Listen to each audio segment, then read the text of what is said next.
Hello, everyone, and welcome to Food Safety Matters, the podcast for food safety professionals. I'm Stacey Atchison, publisher of Food Safety Magazine, and I'm joined by my co-hosts, Adrian Bloom, our editorial director, and Bob Ferguson, president of Strategic Consulting. And it's so good to have you back with us, Bob. You know, I called Bob. Bob and I, we were talking the other day, and I said something. Well, we had Bailey join. He's like, "Oh, I know." I was glad you were keeping tabs on us, Bob. Well, they had to drag me kicking and screaming out of Sonoma, but I managed to come back. All right. So, Adrian, do you want to get us started with a little by sharing a little bit about today's guests? Yeah. So today, as I teased on the last episode, I'm doing a deep dive on infant formula and donor milk safety with Elena Medo, who's the founder of Leonie Health PBC. And we're using this year's global infant formula recall linked to Cereulide contamination as an example. And we discuss vulnerabilities in the infant formula supply chain, infant-specific food safety risks, surveillance gaps, donor milk safety, and the lessons regulators and manufacturers can take away from this unprecedented event. And I think, you know, with multiple outbreaks happening in infant formula recently and over the past few years, this is a really timely interview. And I certainly learned a lot while I was doing the interview with Elena. So definitely stay tuned for this one. Yeah, awesome. Very, very interesting and very timely. So awesome. So before we dive into the news, I want to remind everyone to save the date for the 2027 Food Safety Summit being held May 10th through the 13th in easily accessible and affordable Rosemont, Illinois. So when this episode drops, we'll all be at IAFP in New Orleans. So please come visit Food Safety Magazine in booth 628. We always enjoy a chance to say hello. And while they're there, we're also going to be having our second meeting with our Educational Advisory Board about the 2027 session lineup. So we are already in full swing. And I have to say, you know, working with so many accomplished food safety professionals to bring to life the best content for the summit turns a very big job into an absolute joy. So I'm looking forward to seeing all those folks when we're there too. So, all right, just like that, we're at the news. And boy, oh boy, is there news? Yeah, there is news. And so the first thing we're going to tackle here. Anything happening in food safety these days? Not much at all.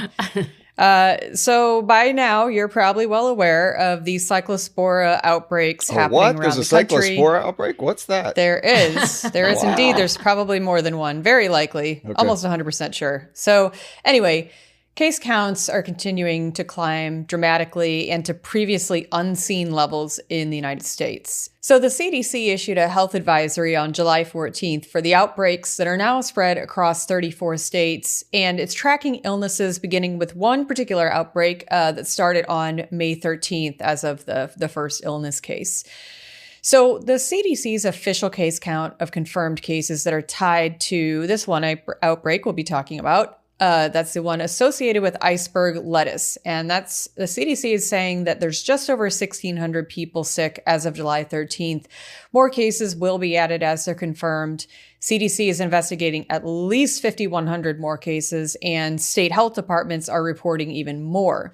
So if all cases under investigation by the CDC and state health departments are confirmed, the total could approach more than 8,000 cases, with over 6,500 of these in Michigan and over 2,100 in Ohio as of July 22nd. And by comparison, only 249 domestically acquired cases were reported, you know, up to this point during the same period in 2025. So it's a pretty stark contrast. Now, no deaths have been reported in association with this outbreak, although over 300 patients have been hospitalized. And the CDC is assuming like a 6-week reporting lag between illness onset and case reporting to the CDC. So that indicates the case counts will most certainly continue to rise as data are received.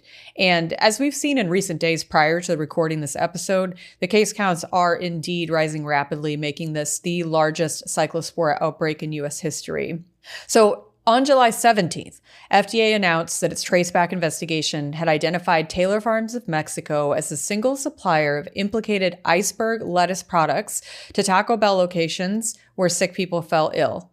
In Michigan, 90% of ill people reported eating iceberg lettuce before they fell sick. Taylor Farms announced a voluntary recall in at least 28 states, which includes iceberg lettuce products sold at Walmart stores under the Market Side brand. And Taco Bell is no longer using lettuce supplied by Taylor Farms of Mexico. I do believe we have heard that iceberg lettuce had been sent to other food service chains, such as Jack in the Box, and other retailers as well. All of that stuff is getting pulled with this recall, that voluntary recall that Taylor Farms has initiated. So Taylor Fresh Foods, parent company of Taylor Farms, issued a statement that day on July 17th saying that FDA's traceback points to a specific independent farm that represents less than 1% of the U.S.'s iceberg lettuce supply as the potential source of the outbreak. The company also specified that no Taylor Farms branded salads or kits which don't contain iceberg lettuce are associated with the outbreak. Then on July 18th, FDA reported that a sample of lettuce supplied by Taylor Farms had tested positive for Cyclospora, but in a twist, the next day, on July 19th, the agency said that this finding was more likely a false positive. So the FDA said, due to the complexity in detection of Cyclospora, FDA laboratory experts reviewed the sample results and have concluded that the finding does not represent true amplification and should be considered a false positive. Taylor Fresh Foods acknowledged the FDA's reporting of the false positive, stating, "To be clear, at this moment, FDA has not identified a single positive product test result for Cyclospora." So although there are no confirmed positive product sample results as of the time of this recording, and this is July 22nd, for everybody who wants to know, because this is moving very quickly day by day, lettuce supplied by Taylor Farms in Mexico is still considered to be the source of the outbreak, and FDA is working with the firm to remove implicated product from the market. Now, aside from this large Midwestern outbreak cluster, FDA is currently investigating 2 other cyclosporiasis outbreaks, according to the agency's Coordinated Outbreak Response and Evaluation Table. And although cyclosporiasis is a nationally notifiable disease, CDC did cut Cyclospora from its Foodborne Diseases Active Surveillance Network, or FoodNet, in 2025 under direction from the Trump administration. So FoodNet is a collaborative program between federal and state agencies that conducts active surveillance for specific foodborne pathogens. It is not designed to detect outbreaks, but it monitors long-term trends in foodborne illness and makes that data available. State health departments also have the option to continue conducting surveillance for Cyclospora and other pathogens that were removed from FoodNet on their own if they so choose. I just want to say that I was speaking with Larry Keener yesterday, who's written a lot on Cyclospora for us, and the recipient of our Distinguished Service Award this year, well-deserved. And he said, multiply that times 5 as far as the actual number of illnesses due to, non-reporting, right? So somebody has to go to the doctor to find out, and somebody has to report this, right? He's exactly right. And regular stool panels don't easily detect cyclospores, so it has to be a special ordered lab test if someone is suspected of having this parasitic infection. So it's a little bit longer and harder to detect than something like an E. coli infection or a salmonella infection. And just one comment I'd like to make is I saw an article that I thought was in the Washington Post this morning that I thought, kind of had an apt title. The title was, "Please don't stop eating vegetables and fruits because of Cyclospora," which, very true, because still the vast majority of the fresh produce supply out there in our country is completely safe to eat. They are recommending in certain parts of the country, you might want to think about eating vegetables that are cooked. That's great. Or fruits that are peeled, like bananas. Those are easy and, not going to hurt you. But another thing that the Washington Post article that I saw today pointed out that I thought was interesting is, and this is not at all to take away from what the people who are currently experiencing a cyclospora infection are going through, because it is certainly a horrible thing to have. The author mentioned that, even if these case counts continue to climb, as you said, Stacey, that Larry said, this is what we're going to see. So the article says cyclospora is nowhere near the scale of the foodborne illnesses Americans routinely face. So if you're looking at Salmonella, for example, 1.35 million illnesses a year, Campylobacter, 1.5 million people. And then, of course, the famous norovirus, 19 to 21 million illnesses per year and over 100,000 hospitalizations just tied to norovirus. So, statistically, cyclospora doesn't, even with this massive outbreak that is nothing like we've ever seen for cyclospores before, cyclospora is still not as big of a problem as things that, we've been trying for a long time to get a handle on. Salmonella, E. coli, Campylobacter, norovirus. So cyclospora is tricky for sure, but it still is dwarfed in comparison by some of these other pathogens that we track. Yeah, so I'm glad you brought up, we're going to go. I mean, we've all got a lot to say here today, but you bring up consumers. And I just want to say that you know that the story is broken through when my friends and neighbors all of a sudden remember what I do for a living. Yeah, right. So, and my neighbor, so I tell her, I'm like, and I live in Los Angeles, so my neighbor's like, I really want to eat some vegetables. I was really, and I was like, well, you can eat vegetables. I said, first of all, it's just iceberg. I didn't even get into the fact that it wasn't, in our area of the country. But just trying to say, you can still eat vegetables. And if you're really, stay away from bag stuff or, whatever. And if you're really concerned, then just cook your vegetables. But people are freaked. And then yesterday, I went out to lunch with a friend and I got a side salad and the gal looked at me and she was like, well, you're brave. And I was like, well, I'm in food safety. I said, we're here. This is an iceberg. It's fine. I'm good. But it also reminded me of that great Emily Blunt line from Devil Wears Prada that it isn't exactly, but it says, I'm just one stomach flew away from my Galway. So that's terrible. That is terrible. It's terrible. But there you go. Anyway, a little fun. I figured we'd sprinkle in a little levity here. So all that stuff, and Adrian, the comments you just made a minute ago were brilliant about the outbreak and the scale of this. But we were talking before we started recording. I'm a little exercised over the whole thing. I think the reporting on this... Love seeing Bob hot. Oh, my. I think the reporting on this is terrible. I think the things that are being said are either grossly exaggerated or factually wrong. A couple of things is with the size of this and the reporting, like you say, I'm talking to my friends and neighbors and people are calling me and saying these things. And if you do the math, I mean, this is a terrible outbreak. I'm not trying to diminish any of this at all.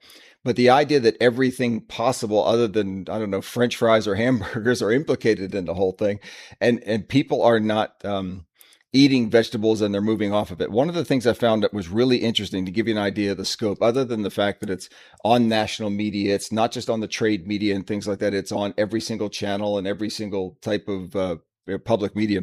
But I read one in one of the produce trade journals, and they're saying, and I didn't have exact numbers on this, that they can see from the shipping and consumption data that they have just since this occurred, that people are switching to other vegetables, not eating lettuce and throwing things out, not buying them in the beginning, and the stores are have to throw them out.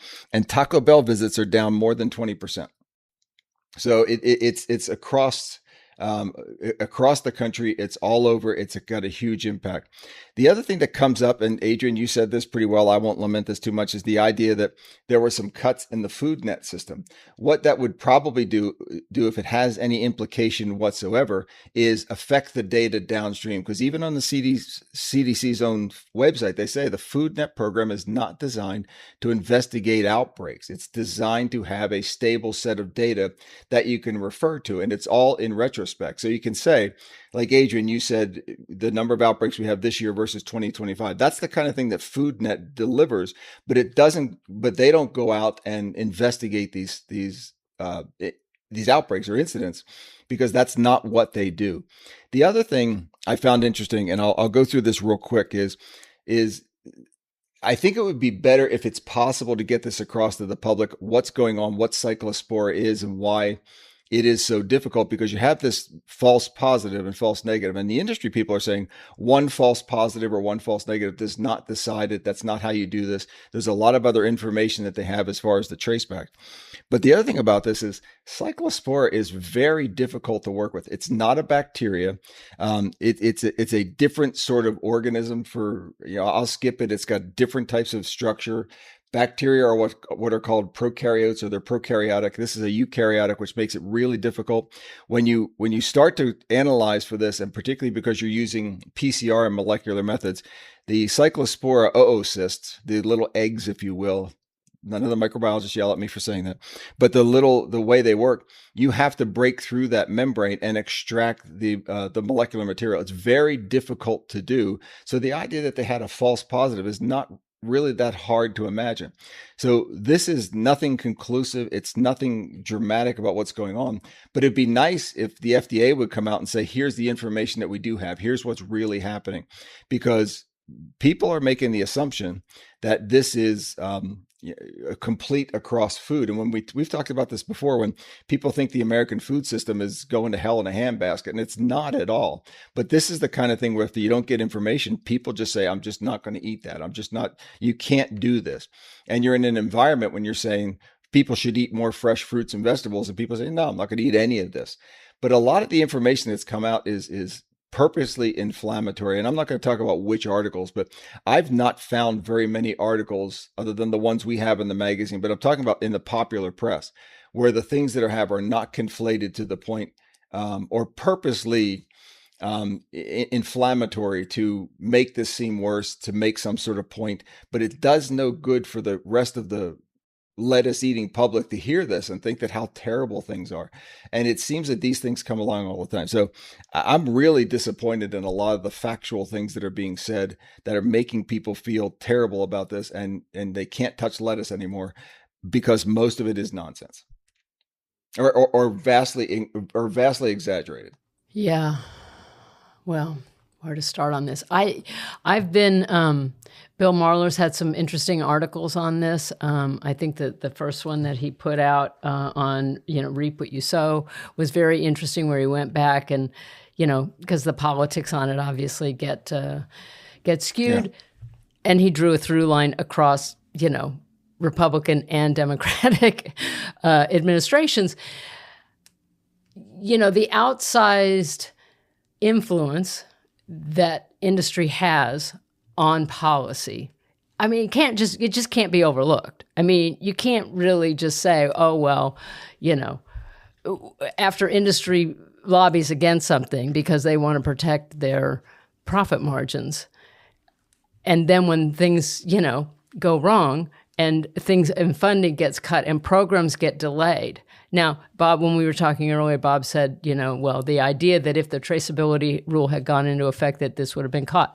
Yeah, probably not, Bob. But at the same time, maybe it would. It's possible too. And you make the point about Taylor Farms that they do. Look, we work closely. Drew McDonald is on our EAB for the summit. They do a lot. They do the right stuff, and they have probably, invested heavily in their traceability. They were ready. I'm sure they were one of the big ones that was ready, right? Doesn't mean that it's not hard. It's very, very, very hard. And the speed at which things need to move, all the more reason we shouldn't be delaying this stuff, because it is hard and we do need speed. So when you cut programs that would help, and then you cut funding to the agencies that are charged with protecting public health, you're kind of at a disadvantage when things, when things don't go well. It's not a good look, right? Stacey, you can't cut a quarter of CDC and then go, oh, well, no, none of this matters. None of those experts. We don't need experts, So, well, you do. So I agree with you 100%, but I think there's a real difference between saying if you're going to make general cuts across the board on these programs, that overall the public health infrastructure is going to suffer. I don't think there's much debate there. But when you come out and say things like, if Food Net had been operating differently, this would have been a completely different thing. That's just wrong. It doesn't work that way. Right. If you had said that the Food Traceability Act, the part of FSMA 204, right? If that had been in place, that this would have been caught. Maybe not. But the implication, but that's not so. But the deadline date would have been January of this year. That's to say that as of January 1st, everything falls into place and operates perfectly, and there's nobody who's trailing in compliance. We know that none of those things are true. So to come out and say that had we had food traceability, this would have been caught, no one can possibly know that. No one can possibly say that. All that does is put out inflammatory information to the public to say that because of this, this didn't happen. The other thing, in our own reporting and in my insights columns, people are saying that we weren't ready. And the other thing about that, and I know we talked about this in pods last year when we were talking about the date coming up, is what if you had a program, if the Food Traceability Act was in place and it didn't catch anything because it wasn't working or it wasn't interoperable enough or the things weren't connecting or the things weren't communicating with each other? What would people be saying now? We messed up the whole thing and it can't work. It can't possibly work. Also, that wouldn't be true. But to point at this and say that if somebody had legislation that went in place in January 1st, none of this would have happened. That's a terrible thing to say. And I think it really affects the confidence of the people that eat all this food. And you can see even from the reduced amount of things that people are eating and what people are saying, that it's having that sort of confidence problem. And I think it affects our entire industry. You're saying I'm in food safety. Well, look how you guys are doing. No, that's not true. None of that is true. Our food is really, really safe. Yes, there's some outbreaks like this and they shouldn't occur and they should be caught. But to point at one to two or things and say, if this piece of legislation had been in place, none of this would have happened. No, we'll find out what did happen and why it did happen. And the terrible part about this is it's probably, and I'm speculating here, wildly speculating, it's going to come down to some sort of contaminated water or some sort of other type of fecal contamination that occurred, because that's where it comes from. So there's going to be some operation that happened that was badly run, that didn't follow any of the rules. So now we're saying if we just had these rules in place, the people who weren't following the rules anyway wouldn't have had these problems. That's not the case. There's an operations issue that probably came up here that we have to find. But I don't like the fact that it's hammering the industry and hammering our specialty like it is.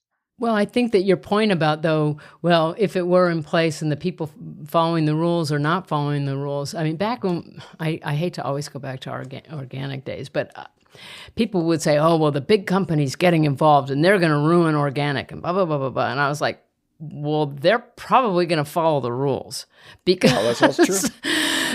because they have a lot on the line and they've invested a lot into this. And so, no, they're not going to be, my money's on them doing the stuff rather than some mom and pop who doesn't necessarily obviously there are people who are passionate in small farms and people doing all the right things.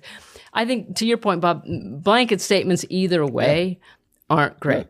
But I think that when chainsaws are involved with government, with budgets that are designed to protect public health, it's not a thoughtful approach. And that's where I think some of this comes from too. It's very, very, very hard. And the hardest yet is fresh produce. My goodness, right? One thing that Bill pointed out in that first article was about the USDA's program on microbiological data program. It was that, and I remember when that was scaled back under Obama. But he talked about it as a true tripwire, where they were sampling high-risk produce that was moving through commerce and that it did catch stuff. So maybe we learned that we need some programs like that as well as robust, traceback. So, I think when it comes to, we're talking about traceback and, Bob, you mentioned, it's going to come out eventually, like how this happened, right? So I think maybe not.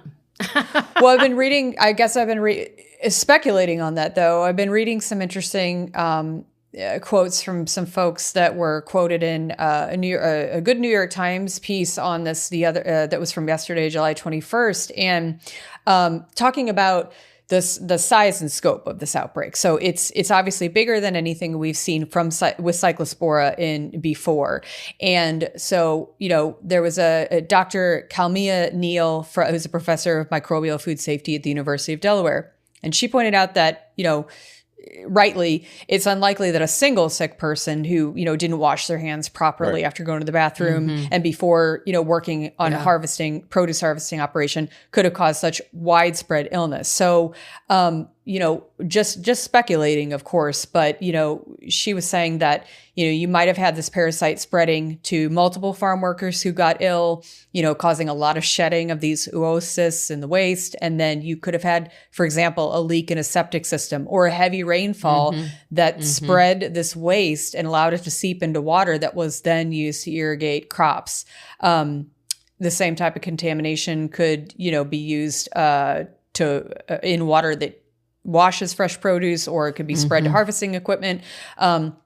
Basically, another expert, Dr. Keith Schneider at the University of Florida, he said you'd have to have a lot of produce being irrigated with a lot of water that was contaminated by a lot of cyclospora to see this number of cases. So I thought those were all very good points. And, especially as we know, like chopped and bagged lettuce is really vulnerable to contamination because you're mixing a lot of different heads of lettuce from multiple fields. So that I think that those points that those academics made were really good as far as, like when you're seeing an outbreak with cyclospora of this size and this scale, it's just, you kind of have to wonder, well, what went wrong to make it on this scale? We see cyclospora outbreaks in the US, but they're usually like relatively small, in the spring and summer, but this one's massive. So I just thought that those were some interesting details, speculative though they may be, about what things may have gone wrong here with this growing operation in Mexico, or, other places that we might see something like this crop up. So yeah, just some interesting details that I thought were interesting from that article. Yeah. Wow. Good points. I think I saw where Frankianis sort of agreed with that idea as well. Yeah, he did. Adrian. And he said, for CDC to really peg down the true root cause of this, they're going to need to go out into the environment and sample the heck out of it, as I think what Frank said, basically. I think we've had a lot of these before, and they would not found the source. So, it's it's totally possible that we will never know. There's a big space in my head that's for that, because just that's how this goes. I do want to note that that Larry Keener does have an excellent article. I think we've referenced it in some of the, Bailey I know has referenced it in some of her reporting. Cyclospora, I'm not going to try and pronounce the second part of that. An emergent public health threat and an enigma for traceback investigation that he actually wrote last year. Yeah, that was in the October-November 2025 issue, if anybody wants to go back and read that. It was a great article. Yeah. Awesome. Look at Larry, right on top of it, being pre-estimated. I know, Larry, I'm telling you. And seeing, but he also talked about the fact that, this is relatively new, that he believes that it's endemic in the United States now, that it wasn't always. So, well, we got through it, Bob. I'm still a little hot. You're still hot, yeah. I'm sure that there's going to be lots more.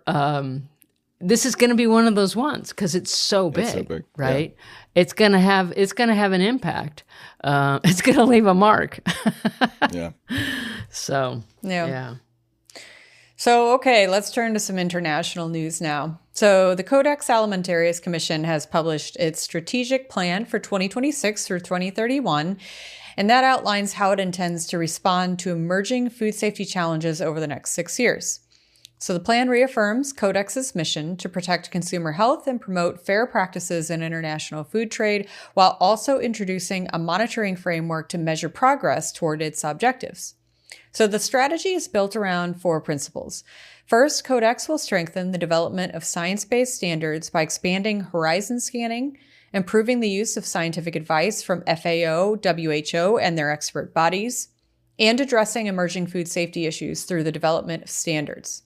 Second, The Commission aims to improve the efficiency of its standards development process by expanding digital tools, improving work prioritization, supporting committee leadership, and strengthening participation by member countries. The remaining 2 goals focus on increasing collaboration with international organizations to support resilient and sustainable food systems and enhancing member engagement by improving communication, capacity building, and participation, particularly for developing countries. The plan also acknowledges that different countries may require different approaches based on their individual food systems and regulatory contexts. And so, topical to today's interview, FDA has sent a letter to infant formula manufacturers and suppliers calling for stronger, more substantive supplier oversight throughout the supply chain. The issuance of the letter follows 3 recent public health incidents involving contaminated infant formula ingredients. FDA said that manufacturers are expected to understand where ingredients originate, how they are produced, what hazards they may present, and whether those risks are being effectively controlled. The agency also emphasized that companies should closely monitor recalls, outbreak investigations, and import alerts, and respond quickly when supplier-related risks are identified. The agency pointed to 2 multi-state infant botulism outbreaks linked to powdered infant formula produced by ByHeart and Nara Organics, respectively, as well as a multinational contamination event involving Cereulide, which is a heat-stable toxin produced by Bacillus cereus, and that's the focus of today's interview. This Cereulide incident was tied to contaminated arachidonic acid oil in the global infant formula supply chain, leading to recalls in 99 countries and increased regulatory scrutiny of the implicated supplier in China. FDA also released preliminary findings from surveillance initiated after the ByHeart outbreak. The agency collected 48 powdered milk samples from 4 suppliers, and 46 samples tested negative by PCR, while 2 organic non-fat milk powder samples tested positive and underwent whole genome sequencing. Sequencing identified Clostridium sporogenes carrying a gene strongly associated with botulinum toxin type B1. FDA emphasized that this finding does not confirm toxin production, but it demonstrates why robust supplier verification, ingredient monitoring, and rapid response to contamination signals are essential for protecting infant health. The agency said it's prepared to work with industry to identify best practices and will continue to solicit advice from experts in academia and international scientific bodies, such as the Codex Committee on Food Hygiene, which recently decided to initiate work on C. botulinum in infant formula, as well as the International Commission on Microbiological Specifications for Foods.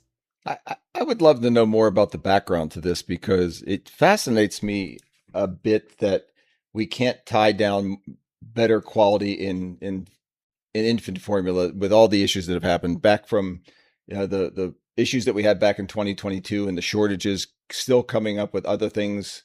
Now, and again, there are different issues between Clostridium and then the Bacillus cereus and things like that. But there's really in the U.S. and again, I know the arachidonic acid issue was an international thing, but in the U.S., there are fewer than 24 locations that make this. I think it's 11 or 12, but it's fewer than 24 that make it. And there's 4 major companies that have 90% of the market. It seems like, and again, I'll be glad for someone to call in and say you're being naive, but it seems to be like this should be an easier thing to get your hands around. Now, I know that infant formula, particularly in the powdered formula that they start, which is part of how it's made, is a difficult matrix to work with. It's people in laboratory things say it's not a needle in a haystack, it's a needle in a stack of needles because you've got this powder that you're trying to find cells in, but it's very difficult. But it seems to be that there should be a way to get this tied down a little bit better, that we shouldn't be talking about infant formula issues year after year after year. So this is one that I find frustrating. And I saw Don Prater's letter, and I'd love to get a chance to talk to him and ask, like, what's behind there? What restraints does FDA have? Is there anything that restricts them on their regulatory duties? What stops them from doing more? Minor questions like 48 samples, why not 148 samples? Like, what else could be done here? So I just find this to be something that we talk about way too much over the last few years, and we shouldn't be. So thoughts on that? Okay, and so before we go today, USDA's Food Safety and Inspection Service, or FSIS, began testing ready-to-eat meat, poultry, and egg products for metals under its National Residue Program as of July 20th. So rather than collecting new samples, the agency is analyzing a portion of products that were already submitted through its allergen verification sampling program.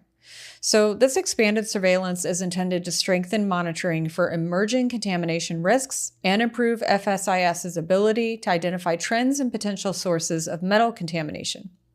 FSIS does routinely monitor raw meat and poultry products for 18 metals, including arsenic, cadmium, lead, and for the first time, mercury. RTE food establishments won't be required to hold products while testing is underway, and inspectors aren't expected to take regulatory action based on results unless directed by a district office. Metals testing data will be reported through the agency's Laboratory Information Management System and Public Health Information System, with any findings of concern evaluated by the Office of Public Health Science on a case-by-case basis. All right. Well, thank you both for a lively discussion today of our news. Somehow I have a sinking feeling that there's going to be more. Stacey, can I be cranky for one last time? Because I want to say this in case it comes up again. This program, and I read a little bit on the USDA and I looked at some of the industry, the program for monitoring for metal in meats by USDA. Oh, yeah. It is a monitoring program. It's not a regulatory program. And they do have the ability to trigger action by the local district office, like Adrian said, but it's rather unusual to find this kind of metal contamination in meats. So someday in the future, if somebody said, if the USDA had just tested more metal in meats and something comes up, this is not going to catch an outbreak. It's not going to catch widespread contamination. It's more of a research project, so you have that baseline data. Okay, I'm done. Okay. I'm going to go cool off. Well, see, and it continued. I like it. So as always, there are links to all the articles that we've referenced, and you'll find those in our show notes. If you don't already, we invite you to follow us on our social channels, LinkedIn, X, Facebook, Instagram, and YouTube, which we're filling out and growing that every day. So please make sure and check that. Search for Food Safety Magazine. And to take a deeper dive into all the great content that we offer, visit our website, food-safety.com. And while you're there, register for a free membership. This will give you unlimited access to the website and a free subscription to the Food Safety Digest, our twice-weekly newsletter that keeps you up to date on news and feature articles, videos, podcasts, monthly webinars, monthly webinars. Well, everything. So be sure and sign up, food-safety.com. And now it's time for Adrian's interview with Elena Medo, a pioneering entrepreneur, researcher, and inventor who has spent nearly 40 years transforming neonatal care through visionary leadership and groundbreaking innovation. She's secured numerous patents, raised over $40 million across 4 companies, and built a legacy of firsts, including the first commercially available shelf-stable donor breast milk product, the first milk bank owned exclusively by nursing mothers, and the first medical device designed to analyze human milk. Today, as CEO and co-founder of Leone Health, established with her daughter, Adrienne Weir, in 2023, Medo is developing a revolutionary product that replicates the immune properties of colostrum to protect preterm infants against the 3 deadliest neonatal infections, NEC, VAP, and sepsis, which together claim over 30,000 hospitalized infants per year. Medo's work is driven by an unwavering commitment to ensure that human milk's unparalleled bioactive benefits reach the world's most vulnerable patients. Companies she has founded, including Prolacta Bioscience, Medolec Laboratories, North American Instruments, and White River Concepts, have applied disruptive technologies to serve the 15 million preterm infants born each year. A sought-after speaker at neonatal women's health and leadership conferences, Medo holds an MBA degree in healthcare management from UC Irvine's Paul Merage School of Business and is widely recognized for assembling world-class teams to solve the most critical challenges in infant health. Well, it's going to be a great discussion, so without any ado at all, here it is. So, as we've discussed on the podcast previously, Earlier this year, there was a large recall in Europe of infant formula products manufactured by multiple companies due to the presence of cereulide, a heat stable toxin produced by the bacteria Bacillus cereus. So, companies including Nestle, Danone, Lactalis, and other producers recalled their products across dozens of countries after the discovery of the contamination, which led to 144 suspected and confirmed cases of foodborne illness among infants. Investigations trace the contamination to arachidonic acid, or ARA oil, supplied by a producer in China. The incident has led the European Food Safety Authority, or EFSA, to establish, for the first time, infant-specific safety thresholds and an acute reference dose for cereulide. So here with me on the podcast today to discuss this issue and others related to infant formula is Elena Medo, CEO and founder of Leone Health. Welcome to the podcast, Elena. Well, thank you. It's great to be here. Great to have you. Now, first of all, I'd love for you to share a little bit about your background and your work in human milk science and, how Leone Health was founded. Sure. Well, I've always been fascinated with breast milk. I did not come from a family where anyone breastfed, and I don't believe I had ever seen a breastfeeding mother feeding her baby until I was about 19 years old. And so what's interesting about that is that that is probably the most influential thing in a woman's decision to breastfeed is seeing other women doing it. Well, then when it got past that and I breastfed my first baby, and I just couldn't believe that she could get all chubby and little. That's all she had. It was just me. And it was such an amazing thing. And I had been a developmental cell biologist in college. So naturally, I got very, very curious. And that baby just turned 50. And so my work led to some very, very interesting discoveries for myself. No earth-shaking discoveries in science, but just to clarify. But I was very interested in how to improve infant nutrition and especially how to improve donor breast milk. And so that my area of focus has really narrowed down to the neonatal intensive care unit and then to general food safety for babies. So that's been my background. And of course, it's been a wonderful career for 40 years.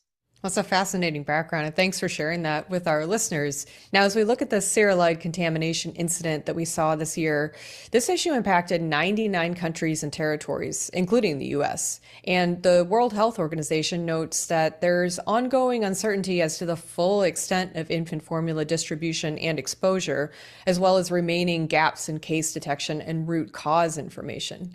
So, looking at the US market in this context, do you think it's possible for current surveillance systems to miss or misclassify infant foodborne illness cases? And if so, why? It is so common, and there are so many examples where someone missed it in the first place, and then the authorities that need to check it or create regulations to catch those types of things miss it again. And then with the cereulide problem specifically, some large companies failed to even inform anybody that there was a problem. And it went on much longer. And that's been the root of the effort to create a new Infant Formula Safety Modernization Act, which has been introduced into Congress. Now, I'm not sure that that will do everything because at the same time that we're trying to make infant formula safer, there's a whole effort to create new fermented proteins and new things that are being grown in labs that are either similar or what they call bioidentical to human milk components. So now you've got a supply chain that is getting more and more complex. And if we can't even handle the ARA through the infant formula or any of the other ingredients that have been even milk in the BiHeart contamination. Yeah, I don't think under the current system it is possible to guarantee safety. Yeah, and I mean, certainly, in the US, there's been a lot of focus on infant formula food safety ever since we had the Abbott nutrition recall in 2021, 2022 for Chronobacter. And then, now we're looking at this, infant botulism outbreak that's associated with ByHeart, and then the current one with Nara Organics. So there's a lot of moving pieces, it seems like, but we still, haven't gotten it right. But No. talking about this incident that, kind of was widespread in Europe, but has also affected countries outside of Europe. So with Be Serious. So one of the notable aspects of this incident is that the contamination originated in a specialty ingredient, that ARA oil, rather than in the finished infant formula itself. So what do you think that tells us about vulnerabilities in the infant formula supply chain? And, are there lessons that manufacturers and regulators should be taking away from this event? Absolutely. And I think that it goes from the very simple statement of follow the Code of Federal Regulations on current good manufacturing practices, the FDA guidelines that are the Bible if you're a food manufacturer. And when the FDA puts out these guidelines, they're generally it's the minimal threshold that a food manufacturer has to maintain. Now think about that. If you're just operating at that minimal threshold of safety, what's going to happen? There's going to be an incident. There's going to be something where you fall below that threshold. And then when it comes to babies, it's a disaster. So the way I've built 3 plants in my career, 3 processing plants, specifically to process human milk for sick preterm babies. And you want to talk about a vulnerable population. All babies are vulnerable, but these kids have underdeveloped immune system. They have no capability to fight off this. And so what is really shocking is that right now, the way that the law is, doesn't matter if the infant formula is designed for full-term babies or preterm babies, it's legal to sell any formula into the NICU if you can get past the gatekeepers and actually sell it. So a lot of preterm formula is it may be pre-digested a little bit more. It may have some attributes that make it a little bit less difficult for a preterm baby to digest, but it's still the same routine. It's still the same SOPs and practices. So if one thing slips, and if the leadership does not have a safety mandate in their own mind, there's no way the people working for them are going to have that. Mm-hmm. Yeah, and I mean, when we're talking about infants, especially, under 2 years of age, and we're talking about, what their bodies need, and then also, when we're looking at the infant formula supply chain, why does this group of infants, under 2 years of age represent a uniquely vulnerable population in foodborne illness outbreaks? Well, because they're not ready to handle those types of pathogens yet. So, for instance, Be Serious, which creates the toxin Cereulide, um, Be Serious is almost impossible to kill. And when you have Be Serious contamination, you can get it, it's in the air, it's in the soil. I've used this example before, but it makes sense. If you're washing your baby bottles and nipples and getting ready to prepare some formula, and you set them out on the drain board or the drying rack by your sink, and there's an open window with a screen, and the wind is gently blowing, Be Serious can be entering the system and be actually in the bottles or on your breast pump collection kit in the case of nursing moms. It's everywhere, it's ubiquitous. And so I don't think that formula manufacturers have really grasped. I mean, I think that what hurts and what they pay attention to is their stock prices and so forth, because they're unbelievably profitable, unbelievable revenue, certainly more than enough revenue to do the type of testing that could prevent these things. Mm-hmm.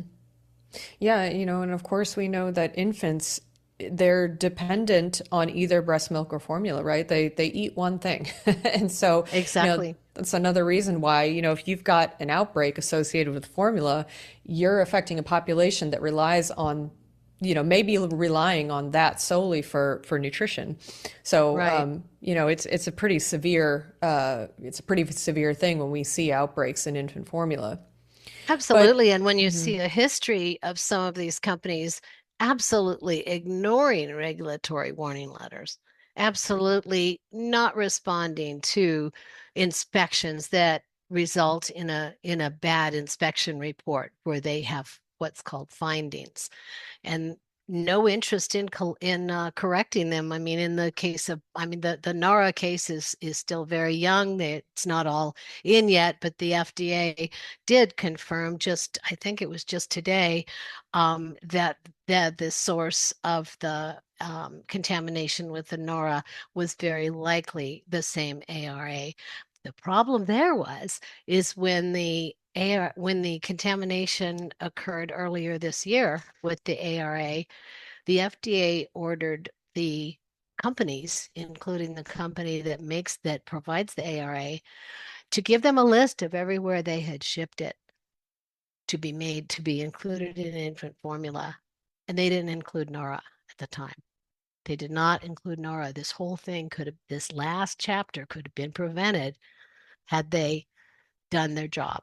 And again, it goes back to leadership. It goes back to what's more important, the dollars or the babies.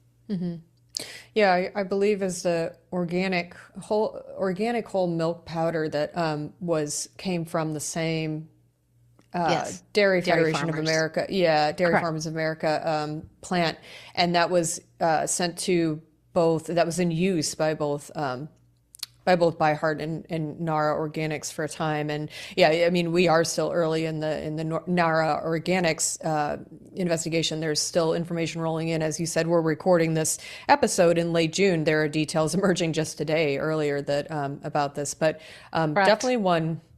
Yeah, definitely one we are keeping our eye on. But turning back to the Cereulide contamination incident, so what do you think that this crisis reveals about risks for infants in neonatal intensive care, the NICU, and donor milk settings? Well, it's been very interesting because I became interested and you might say obsessed in about Be Serious back in 2010 when I testified in front of the FDA milk banking committee, pediatric. It was a pediatric committee at the FDA, and it was about milk banking. And what I said at the time, and they used to refer to Be Serious as a baby bottle bacteria. They didn't use the word, so a lot of people weren't familiar with the actual word. But it's also known as sort of the Chinese food syndrome because if they leave the rice out on the warming table for too long, obviously rice comes from soil. It still has Bacillus cereus in it, and it goes ahead and it ripens in it and it creates vegetative cells, and then it begins to create the spores. And the spores are the things that are very, very difficult to get rid of. You Yeah. cannot kill the spores. So Be Serious. When that is why when I brought out my last the shelf stable breast milk when I had my last company Medolac, the processing method I chose was a retort processing, which was not kind on the immune factors of human milk because if it can destroy Be Serious, it's pretty well wiped a lot of things out. But safety has always been my first priority, and it's just not acceptable when you look at how much Be Serious does it take to knock down and make a adult male just deathly ill, probably hospitalized. It's only 10 to the fourth colony forming units. Nobody knows how much it takes to kill a baby and a preemie that has no. So what I have been told by neonatologists who have studied this is that whenever they have a baby that has died of a gut disease called necrotizing enterocolitis, Bacillus cereus is always present in the small intestine. It's not the only bacteria that's present. And there's a bunch of different strains. And so sometimes when they try to look for the origin of an illness and they say, oh, is it this Bacillus cereus? And they start doing lab stuff, if they don't know what they're doing, they can actually have a harmless or less harmful form of B cereus overtake the bad stuff in the testing. Now, that's when a lot of hospitals still use plating. They don't use some of the more instant testing, but so they come back and they say, no, that baby didn't die of the fatal of the emetic form of B cereus. There was this other form in there. But there's in France when they had the big B cereus contamination a few years ago from banked human milk, and that was the initial conclusion. And then they came back later, I believe, and said, "Oh no, it doesn't rule it out. Whatever is the dominant strain is not necessarily the one that did the harm." Okay, if that not trying to get too technical, but the Bacillus cereus contamination it's a very nasty and ubiquitous. It's very hard to get rid of, and it can be if there's poor cleaning in the factory, you can actually have contamination that spreads to the next batch that goes through if they don't do a good line clear and so forth. Yeah, and that is certainly a concern. So, what public health and laboratory system improvements do you think are needed to enable, earlier detection and response to incidents like this one? Well, if they just followed the rules we have now, it probably would have prevented the lion's share of this. I mean, if you switching, I don't know that much just yet on the hard to find details on the Cereulide because such big companies were involved. I think the biggest scandal there was that Nestle's delayed a long time before they made that knowledge public that they had had babies getting sick. Now, from that point, when they knew it to the point where they disclosed it, how many babies got sick? What did that delay really cost?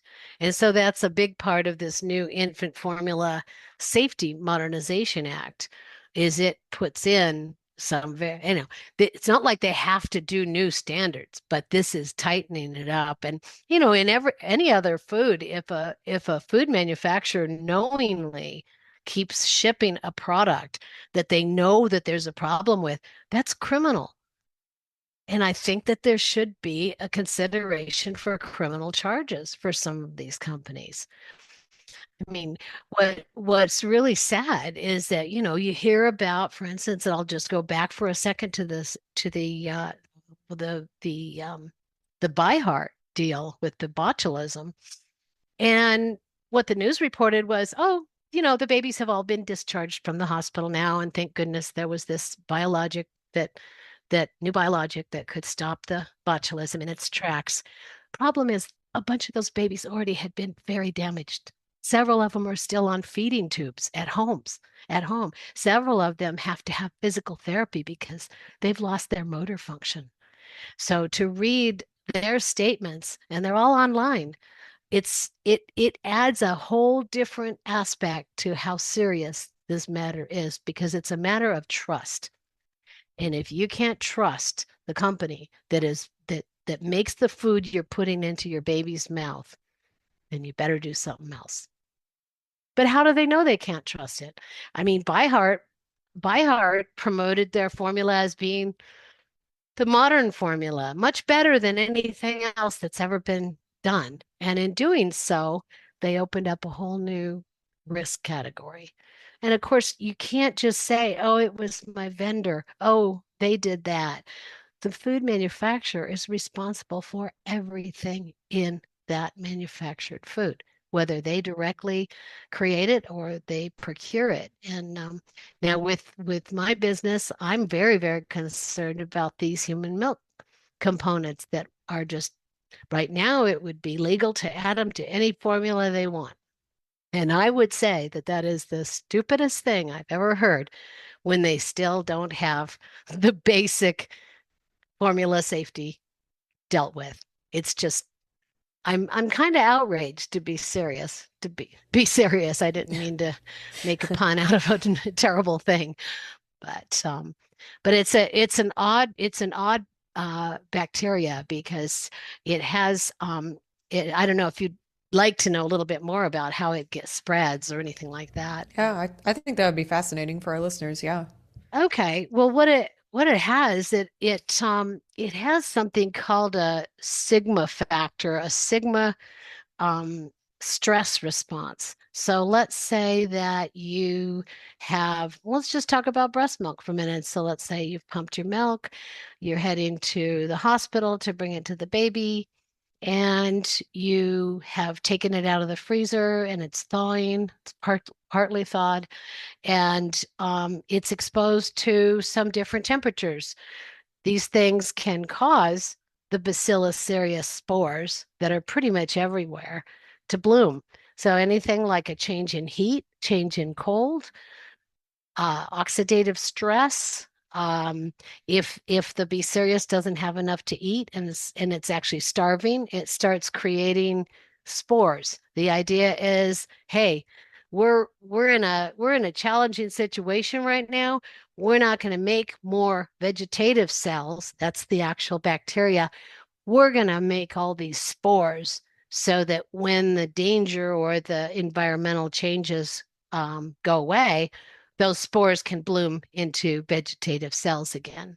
And so the very things that we do, for instance, a certain range of temperature, if you're heating milk and infant formula and you keep it on the stove and you keep it at just warm enough to be able to feed to your baby when the baby wakes up, you're undoubtedly creating spores if they're in there. Now, here's the thing, nobody tests for them. So if you don't test for something like that that could kill a baby, um, then you're not likely to find it if you don't look. And these symptoms that the babies have can create another wrinkle because it's so hard for the parents to know that it's not just a little tummy bug or maybe they didn't get enough sleep last night or this and that. But when you read these parents' statements, it it is just heartbreaking. It's basically ruined their lives in a lot of cases because they had a healthy growing baby and then all of a sudden they have a baby that has to be tube fed and has a physical therapy appointment 3 days a week so he can use his right hand. And it's just heartbreaking. Yeah. I guess that's one of the other things that makes infants, particularly vulnerable population when you talk about foodborne illnesses. They can't communicate. If they're young enough and they're not speaking yet, they can't communicate what's wrong. They can't tell a That's right. doctor, well, here's my symptoms. You just have to go Hmm. based on what you're seeing physically and That's what any right. kind of tests tell you. So Exactly. that makes it Exactly. even more difficult. And I guess another thing that I didn't realize was how ubiquitous Be Serious is in the environment. I mean, and you hear about it in rice, right? It's Sure. taken up in the soil, and that's why you have to be so careful when you're cooking in rice. And we know the rule about not reheating it more than once, and all Right. that good stuff. But Right. I didn't realize that this was something that could contaminate just by blowing on the breeze, like you mentioned before. Absolutely. Absolutely. And yeah, and there's a lot of things that people don't know about it, and so they can't take the precautions. If everybody knew about Be Serious and its impact in baby bottles and baby feeding, the way they know about rice, everybody knows about the rice connection. But if everybody did know about the bottle connection, I think that would be the last chance to prevent it because a lot of moms well when I first started my first human milk company, Prolacta, we had a donor that was extremely productive. Her mother and her grandmother had both been milk donors, or like wet nurses actually, so there was a genetic thing they had going with a very big milk supply. So she pumped so much, she would pool it in sort of a little Tupperware, like a little orange juice thing you'd mix frozen orange juice in, a little Tupperware container, and she'd pool one day's pumping into that and put it in the fridge and then divvy it up into different bottles to freeze.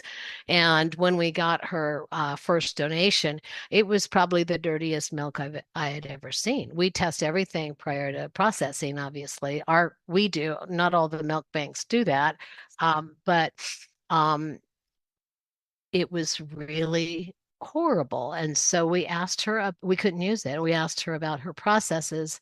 And then she told us about this container. Well, she was on her fourth child and she had used that container for all the babies, Oh, for all the pumped milk through the years. And uh-huh. we tested it, and certainly it had Bacillus cereus Wow. biofilms. So Oh my goodness. it can form biofilms that's like little crusty, hard. You almost think it looks like it's a mineral from water or something because and it's impossible to remove. You have to have very strong chemicals, and in that case, she just needed to throw it away and Yeah, start yeah. over. But you can get that in surfaces in your kitchen. You can get it. Some of the milk banks use towels on the stainless steel tables. Towels can grow and be serious. This idea of a stainless steel table is when it gets spilled on, you clean it up. You Mm-hmm. don't just use a Mm-hmm. towel to keep it there. So there just needs to be some more widespread education about food safety, which I commend your work because I think that looking at a more general thing outside of the infant formula industry, we have a serious problem with food safety. It's getting worse, in my opinion. Well, I think, when you're looking at the processing and preparation, so there's a lot of concerns there. Going back to the actual product, now we know that EFSA has established infant-specific safety thresholds for Cereulide for the first time now in response to this incident. So I guess a question for you would be how important do you think it is to have infant-specific toxicological reference values for contaminants like Cereulide? Do you think this incident could influence how regulators approach other emerging hazards in infant foods too? I hope so. They need to because something that a lot of people don't understand, and unfortunately, in the zeal that some folks have, they're so, I mean, I'm totally crazy about human milk. You've gotten Hmm. that so far, but I am also very, very aware that not all moms can do it or want to do it or should do it. Um, but the problem is there that there's a number of bacteria that create toxins, and they're toxins that can kill. And one of them is Staphylococcus aureus. And we had a mother who contacted us who was a donor, and she had given all of her milk that she had pumped after her baby had passed away in the neonatal unit. We got her milk and we tested it. It was not fit for human consumption. She had very high levels of Staph aureus and the toxin that it produces. It's a deadly, deadly thing. When you're talking about toxins, it's deadly. And when you have an immune compromised infant, like a preterm infant or some of the babies that are in the NICU, are struggling against some really serious um, challenges.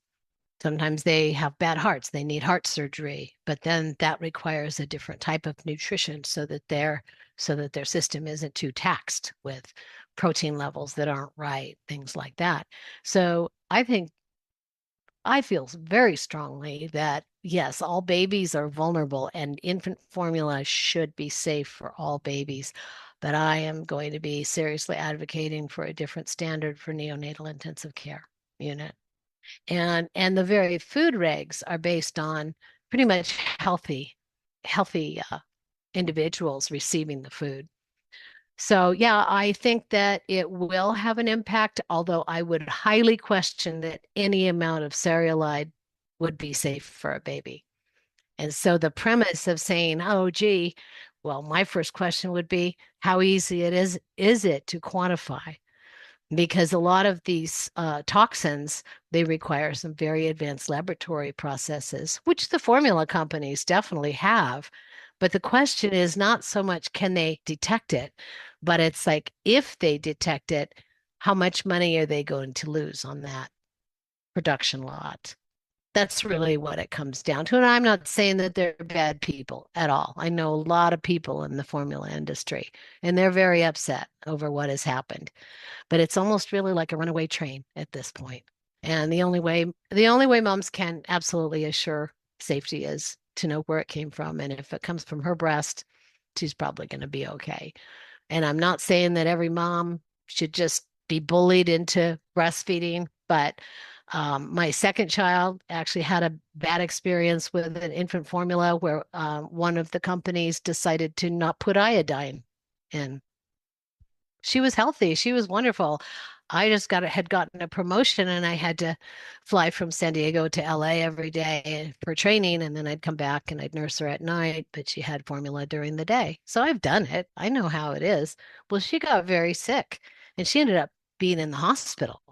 And they didn't know anything yet about the formula thing. And they wanted to know how I was feeding her. And I told her breastfeeding. And they said, oh, we're going to be giving her formula here at the hospital. And I said, well, I'd prefer to breastfeed. And they wouldn't let me.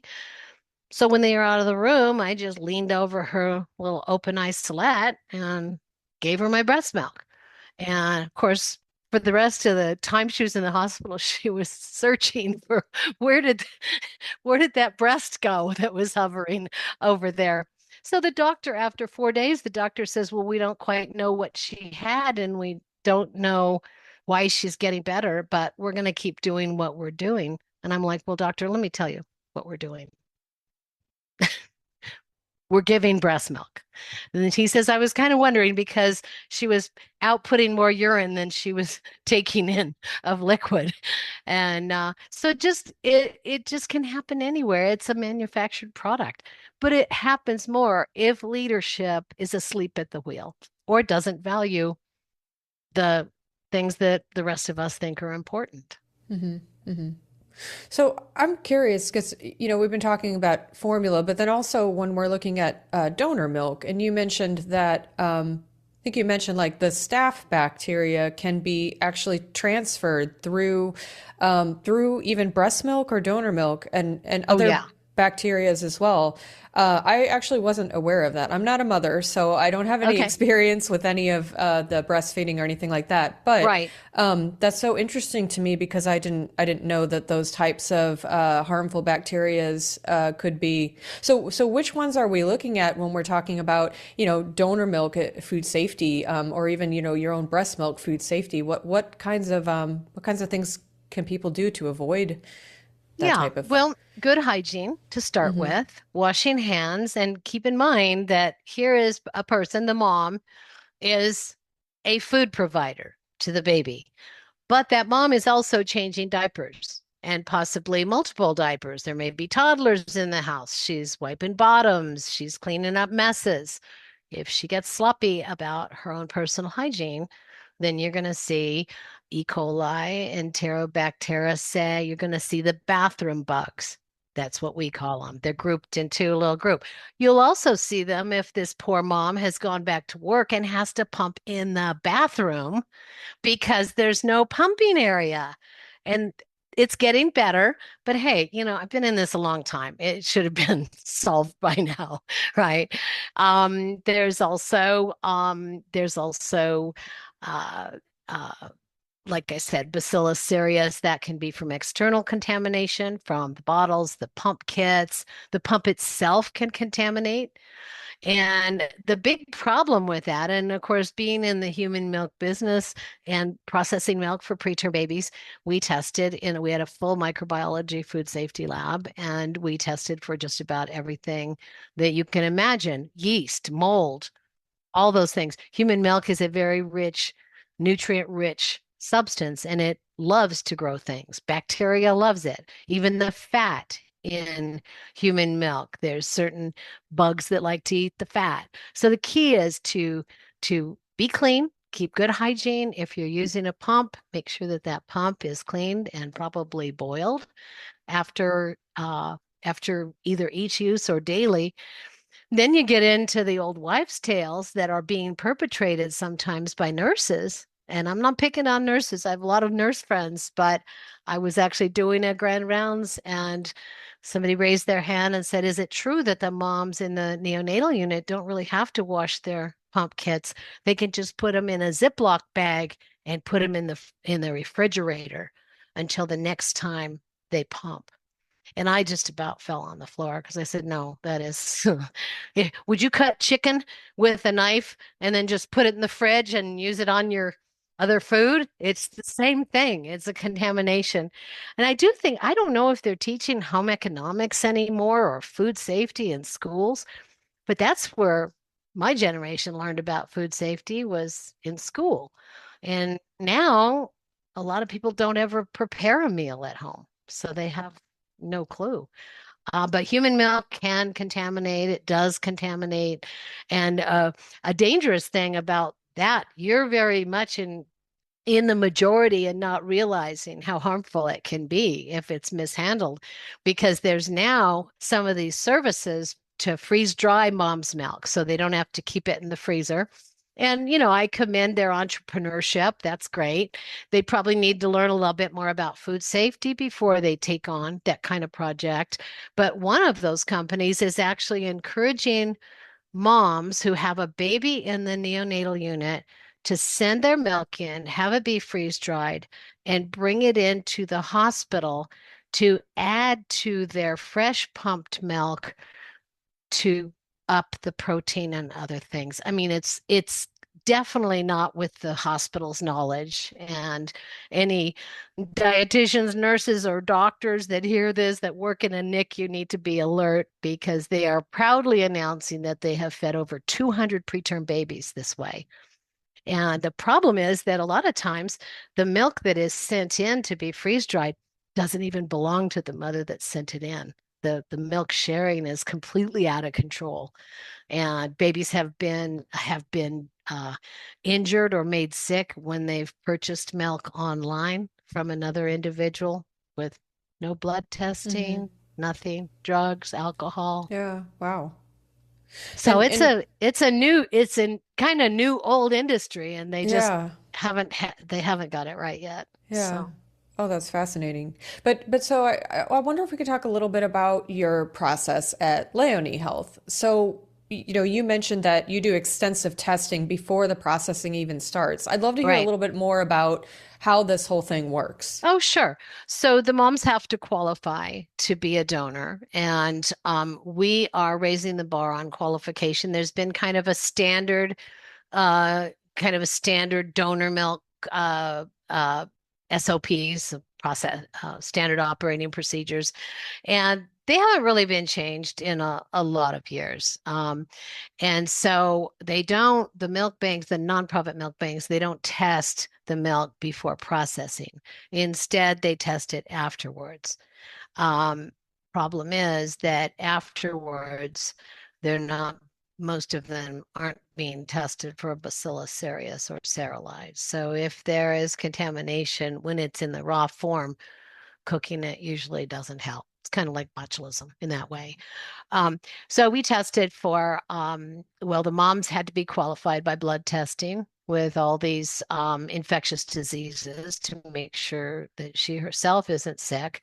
And plus, we always watch for emerging diseases. So instead of just testing for the same old six things they've tested for the last 40 years, we also look at emerging diseases like the Zika virus from the bugs, and the Chagas disease, things like that. And they're rare, but they are emerging. And now, about 5 years ago, they hadn't really entered the southern border of the U.S., and now they're kind of up to the midpoint of the U.S., where because they're carried by insects. So we test for all that, and then we do other tests to indicate whether there's been adulteration, because sometimes moms feel so much pressure, even in the neonatal intensive care unit, so much pressure to produce milk that they'll add soy milk or Oh, rice wow. milk, or they'll read an article saying that coconut milk is the closest thing to human milk. So they add some coconut Wow. milk. And of course, the baby has a bad reaction and they don't know why. And it's really kind of a mess in that regard. So when we get the milk and we test it and we clear it, and each of the mom's milk, it's 100% tested. So each mom sends in a cooler. It's about 200 ounces, 200 to 400 ounces per shipper cooler, and it must stay frozen. If it's received and delayed and it's thawed, it has to be discarded. Um, and so they once we get that milk, we pool it. So it's a single donor pool. And then we do the testing out of that pool. And it's very sensitive testing. So even with the dilution, the testing precision we use would detect that. If it fails, then it all fails, because if there's a contamination problem, you can't test every little 3-ounce plastic bag. It has to be a larger volume. And then once it's tested, it's separated into cream and skim. It's very much dairy procedures from that point. And then instead of relying on a huge heat burden, prolonged heat, the way everybody in milk banking does, literally everybody, we are doing an advanced process that we just filed the patents on. And so I will be announcing what it is, but I can't really talk about the secret sauce on that yet. But we're proud to say that by avoiding the heat, we yield a lot more of the biological activity that makes human milk so valuable. If you kill everything, then it might be argued that it's not that much better than infant formula on a good day. So yeah, I'm excited because this is for the little ones that they're still dying of infection and neck, and kids on the ventilator. A lot of the really little preterm babies, they're on the ventilator from the day they're born. That puts them at a much higher risk for ventilator associated pneumonia, which I believe the last I read had a 50% mortality. Okay, so these are some really big risks. And, to a lesser degree, just because a baby is healthy and full term doesn't mean that when they drink contaminated formula that that's not going to hurt them. It just means that it hits their immune system and they become weaker and weaker and less able to fight the battle. Mm-hmm. Well, thanks for those details on, how Leone Health operates. And I will certainly be interested in hearing more about the patent and the process when that news is announced. So we'll keep our eyes open for that. Now, turning back to the Cereulide contamination incident that we've been talking a lot about during this discussion today. So as clinicians and hospitals and parents follow the developments from this incident, what key principles do you think should guide decision-making about infant feeding when contamination events affect commercial formula products? Boy, I wish I had advice. I tried to put myself I read some of the quotes from some of the parents of the By Heart thing, and those parents, they thought they were safe because they already knew about the Abbott problem and the shortages and the fact that the one Abbott plant being closed down. And in the industry, people already knew that plant was aging and not well maintained. It didn't come as a surprise to anybody in the food industry. So here are these parents that thought they were doing the right thing. They believed the marketing material. I guess one thing I would recommend for general food safety, besides your publication, is you're probably familiar with Bill Marler, right? The Marler report. Yeah. Yes. And he has reported extensively on the infant formula issue. And he also has a list of what he will or will not eat himself and what he will or will not feed his children. I guess he's a grandfather now, but I don't know as if there's any way to guarantee that the formula you buy is going to be healthy and not harmful. So, and again, I hate to keep hammering it, but after that happened to my second daughter, I had 4 kids altogether and never put another drop of formula in their mouths after that. And that was a relatively small group of babies that were impacted. But when it's your baby, it doesn't matter how many are the total number of babies that are affected. Your baby's affected, and it's there's nothing worse. There's nothing worse than to have, and especially the fact that moms blame themselves. They made the choice. They prepared the formula. They fed it, and then they blame themselves for not noticing something was wrong earlier, because certainly with Cereulide, it's also, but I just I don't know as if any amount of toxin is going to be deemed safe. And it depends on who's measuring it. What if the lab makes an error? and says, "Oh no, that's under the safe level." And again, we're back to those Code of Federal Regulations. If you're hugging that minimum line, that you have just edged over that to qualify for the food safety part of the FDA, you're going to fall below that line. So the way I've operated is I have always gone not just to the minimum requirement, but I have treated our standards, prepared the food like it was my own baby or my own grandchildren, because it's yeah, it's just impossible to you can't totally trust what manufacturers say, and that's unfortunate. Um, Now the formula companies are absolutely bombarding moms through social media to convince them really not to breastfeed. Well-meaning articles, saying, "Oh, the challenges of breastfeeding, why I decided not to breastfeed," things like that. And they've done it forever, but now with AI and everything, they are bombarding mothers. The World Health Organization did a big piece on that, and it's thousands and thousands of contacts per day with millions and millions of women just promoting the. So I think moms need to understand where that message is coming from and be a little smarter, don't fall for it, and find, if a mother's doesn't know anyone who's breastfeeding, there's tons of groups that she can join that she can decide what suits her the best. But no, I can't give any reliable advice on how to pick a safe formula. I can't. I wish I Mm-hmm. could. Mm-hmm. I wish Yeah, I there was mean, a dip test that you could put a little dipstick in there and say, "Oh, we're good to go." right. No, exactly. And I mean, I think the biggest challenge with infant formula is that, it's not inherently a sterile product, right? So in that sense, it's a little bit like flour, right? It's the processing and the cleanliness of the processing and the preparation and the Yeah. cleanliness and preparation steps involved therein that will make it should help make it safer, but there really isn't any way to guarantee, and that's why infant formula manufacturers are supposed to adhere to pretty strict standards, as we have seen with these outbreaks over the last few years and ongoing, that that's not always, unfortunately, the case. But we hope that we're seeing stricter standards, and laws, enforcing that in the U.S., like you mentioned, the Infant Formula Safety Act, and then also, we see some movement in Europe, in reaction to, unfortunately, it was in reaction to an incident, but That's always how it is. Yeah. yeah, but that new standard for Cereulide and infant formula. So